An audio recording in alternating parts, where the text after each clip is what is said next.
Hey guys, so my last video got cut off a little bit, but we were just right about here. I was telling you about adjusting the brightness of your colors in here, and then you can go down and select CMYK and you can individually adjust these. If you unlink the colors, and then you would click on one of your colors. So it's telling us click on this outmost layer and then, or of the outmost color, the orange, and changing it. Let's see, I lost my place. To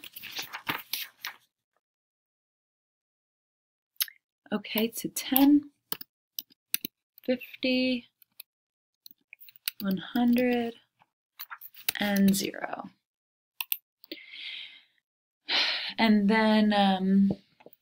And then you'll save it, which would be here.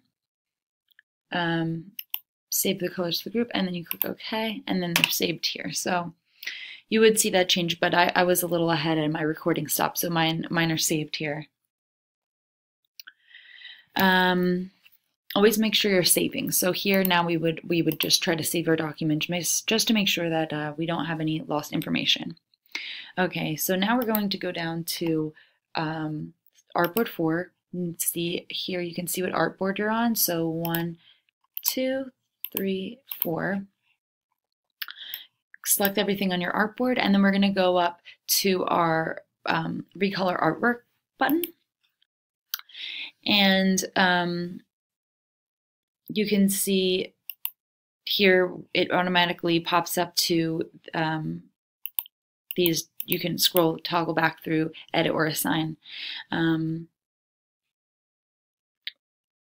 directions are telling us to hide this here. We don't need to see that. And we'll click get the colors from the selected art. Make sure that that's clicked. And then we'll click on the Edit tab. And we want to unlink this, make sure that they're unlinked. And then we can continue. Okay, next page. Now we're on page 208. We can have different options here to how to display our colors. We want to click in bars. So we're able to click on the individual colors. So now we're going to click on the cream colored bar. And you see below all of the CMYK changes just to adjust to each one that you click on. And in our directions, it's telling us to change this to 5, 10, 40, and 0. Okay.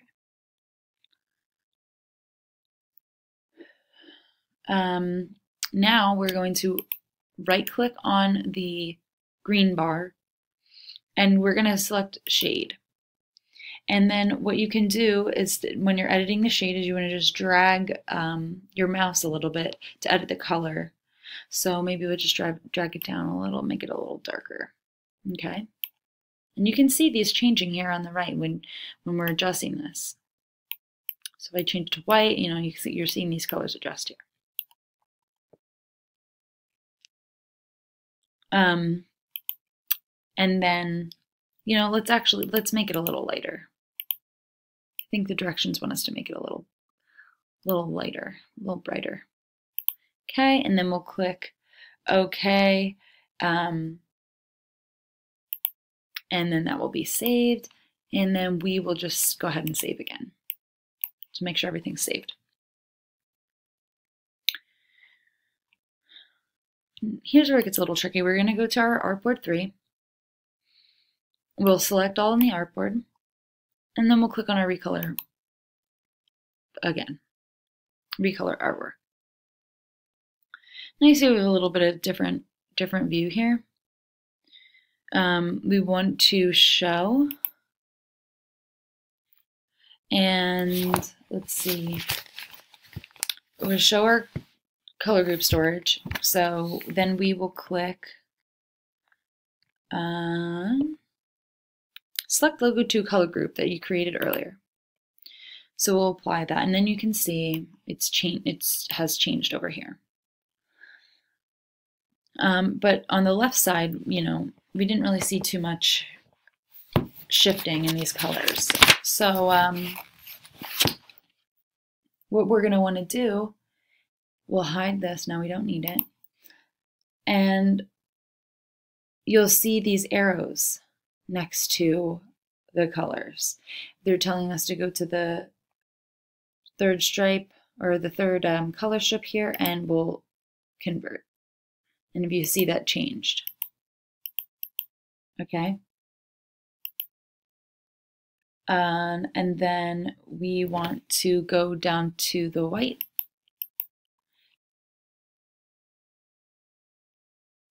And apply our orange color. And if that isn't showing, which it might not, you might have to go back over and click this again. And then you'll have these options.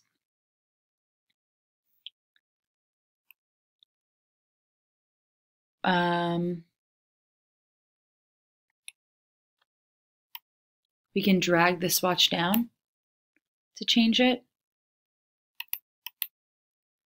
If we want to adjust those colors there. Let's see, we're on number 12. Click the brown color box at the top of the new column.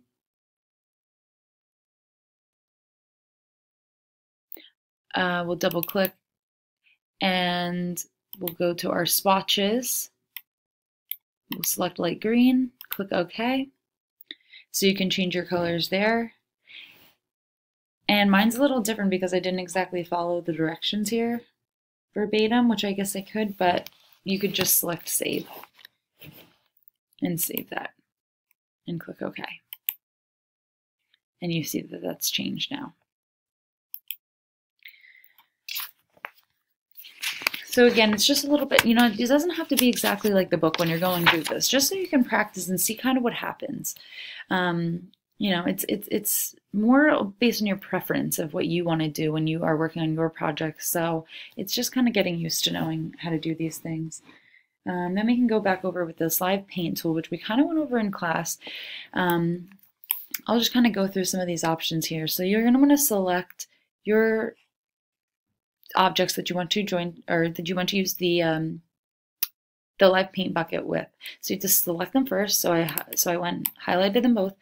Then I click my live paint, and now I can see these 3 colors that come up above the paint bucket. If I use my arrow keys, right and left, I see the colors toggling back and forth. Now I can go up in the columns. You can see this changing over here.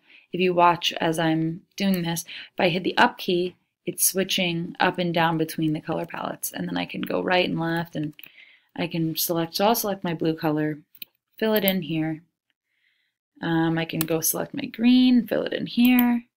And then I'll go to a brown color and fill it in here. Now I can see when I'm selected on this line, I can change the color. Let's change it to something more obvious. Let's change it to red. And I can fill in, when I see the paintbrush, fill in the stroke, which is not working. Paint strokes.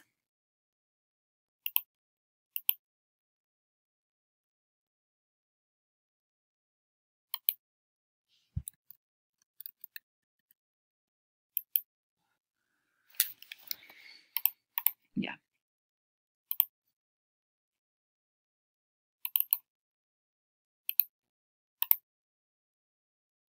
Let's paint them yellow.